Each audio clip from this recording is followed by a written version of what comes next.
5 minute में 25 बड़ी खबरों के बाद आइए अब आगे बढ़ते हैं। लोकसभा चुनाव का बात यहां पर करेंगे। लोकसभा चुनाव के लिए भारतीय जनता पार्टी ने अपनी पहली लिस्ट जारी कर दी है। प्रधानमंत्री नरेंद्र मोदी की बात करें तो वे स्वयं खुद एक बार फिर से वाराणसी की जीत पर हैट्रिक लगाने के लिए तैयार है। तो अमित शाह गांधीनगर से चुनाव लड़ेंगे। पूरी खबर देखें।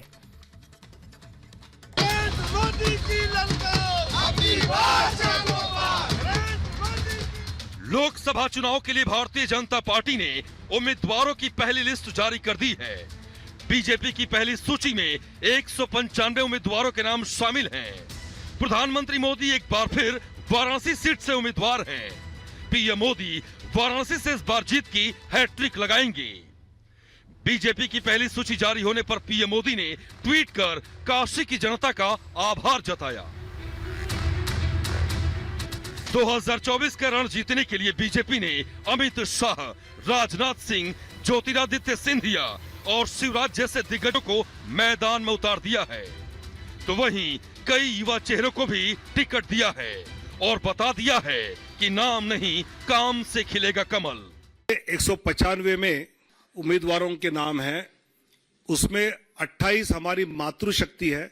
50 से कम उम्र वाले 47 युवा उम्मीदवार, शेड्यूल ट्राइब, अनुसूचित जनजाति 18, पिछड़ा वर्ग ओबीसी 57, ऐसे सभी वर्गों को, सभी समाज को, सभी जातियों को प्रतिनिधित्व इस पहले लिस्ट में दिया है। बीजेपी की लिस्ट में शामिल 195 उम्मीदवारों में से सबसे ज्यादा नाम योगी के गढ़ यूपी से है। उत्तर प्रदेश एक बार फिर मोदी का चुनावी सेंटर बना है। पहली लिस्ट में शामिल नामों में सबसे ज्यादा 51 उम्मीदवार यूपी से ही हैं। पहली सूची जारी होने पर सीएम योगी ने ट्वीट कर यूपी की जनता का आभार जताया। 16 राज्य और 2 केंद्र शासित प्रदेश में से 195 सीट्स का निर्णय हुआ। उसमें माननीय प्रधानमंत्री जी वाराणसी से चुनाव लड़ेंगे। 16 राज्यों और 2 केंद्र शासित प्रदेशों की 195 सीटों पर मोदी ने अपने प्रत्याशी घोषित कर दिए हैं। सबसे ज्यादा चर्चाओं में दिल्ली से बांसुरी स्वराज है, जो पूर्व विदेश मंत्री सुषमा स्वराज की बेटी हैं। ये जिम्मेदारी मुझ अकेले की नहीं है, क्योंकि ये टिकट केवल भारतीय जनता पार्टी ने बांसुरी स्वराज को नहीं दी है।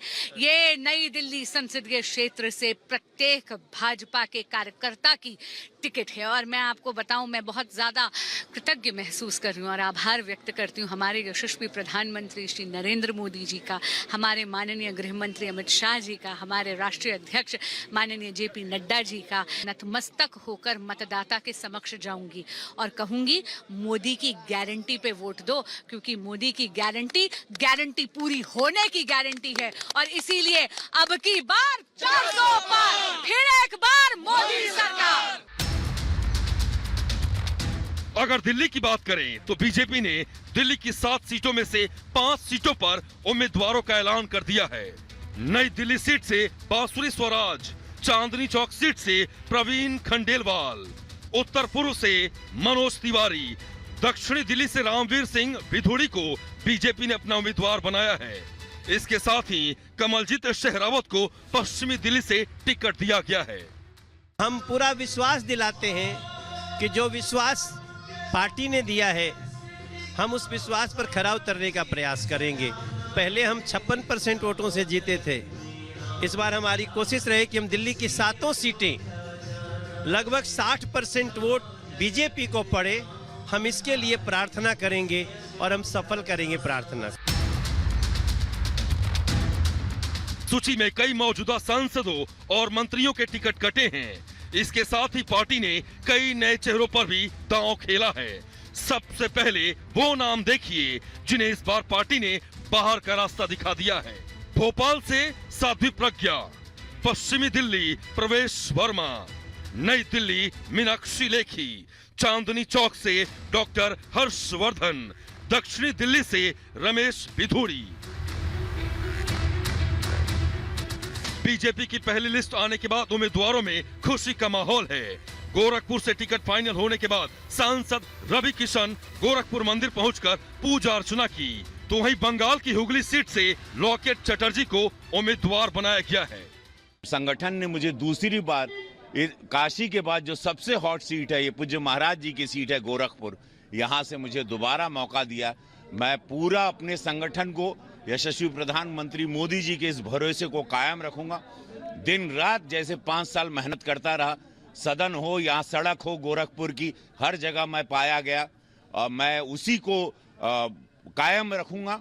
और ये जीत और ये सीट जीत कर एक ऐतिहासिक जीत के साथ यशस्वी प्रधानमंत्री मोदी जी के 400 सीट के सपनों को पूरा करूंगा। मध्य प्रदेश में मिशन 29 में जुटी बीजेपी ने अपने ज्यादातर पत्ते खोल दिए हैं। पार्टी के प्रदेश अध्यक्ष वीडी शर्मा को फिर से खजुराहो से उम्मीदवार बनाया गया है, तो भोपाल से महापौर रहे आलोक शर्मा को जिताने की जिम्मेदारी सौंपी गई है। माननीय प्रधानमंत्री जी ने जो देश की जनता को मोदी की जो गारंटी है, उसके आधार पर हमें विश्वास है कि जो 195 प्रत्याशी घोषित हुए हैं और मध्य प्रदेश के अंदर 29 में से 24 घोषित हो गए, हम 29 की 29 सीटें जीतेंगे। और जो 24 आज घोषित हुए हैं वो ऐतिहासिक बहुमत के साथ हम मध्य प्रदेश के अंदर इस बार फिर इतिहास बनाएंगे। भारतीय जनता पार्टी ने मुझ जैसे एक साधारण से कार्यकर्ता को अवसर दिया है। मैं देश के यशस्वी प्रधानमंत्री जी के भावना के अनुरूप काम करूंगा और भोपाल की जनता के से संवाद करके भोपाल का के मैनिफेस्टो भी बनाऊंगा कि भोपाल की जनता के सपनों का भोपाल कैसा हो। इस दिशा के अंदर हम जनता से संवाद करके हम मैनिफेस्टो लाएंगे, उस दिशा में विकास के काम करेंगे। पीएम मोदी के रणवीरों की इस लिस्ट से विपक्ष के ओबीसी कार्ड और अखिलेश यादव के पीडीए को भी तगड़ा झटका लगा है, क्योंकि बीजेपी की सूची में ओबीसी, महिला, युवा और दलित के साथ साथ एक मुस्लिम का भी नाम शामिल है। ये जोड़ी एक बार पहले भी आ चुकी थी और उसमें फ्लॉप हुए और यूपी में समाजवादी पार्टी के 50 से भी कम विधायक हुए।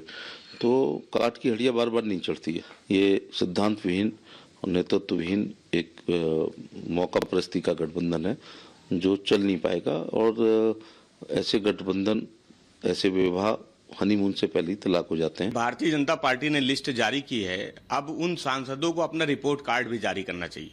बहुत से सांसद थे जिन्होंने गांव गोद लिए थे, उन गांवों की क्या स्थिति है, क्या वो स्मार्ट गांव बन गए हैं जैसे स्मार्ट सिटी बन रही थी? तो अब तो रिपोर्ट कार्ड देने का समय है। वक्त बताएगा। इंडिया गठबंधन इस बार जितने भी बिखरे वोट होंगे, जितने भी एंटी जो है भाजपा और मोदी के खिलाफ जितने तोड़ फोड़ सारी किए हैं, वो सारा गठबंधन को इस बार वोट पड़ने वाला है। इस बार लड़ाई चौकस होगी, मजबूत होगी इस बार लड़ाई यहाँ पे। इस बार बीजेपी लोकसभा चुनाव में सबसे ज्यादा महिला कैंडिडेट उतारने की तैयारी में है। पार्टी कोर ग्रुप की बैठक में इस पर भी रजामंदी बनी है। बैठक में केंद्रीय मंत्री निर्मला सीतारमण, स्मृति ईरानी समेत रिकॉर्ड संख्या में महिलाओं को कहां से उतारा जाए, इस पर भी मंथन किया गया। 6 मार्च को फिर बीजेपी केंद्रीय चुनाव समिति की बैठक होने वाली है। खबर है कि 10 मार्च तक बीजेपी दूसरी लिस्ट जारी कर सकती है। Bureau report, Republic Bharat.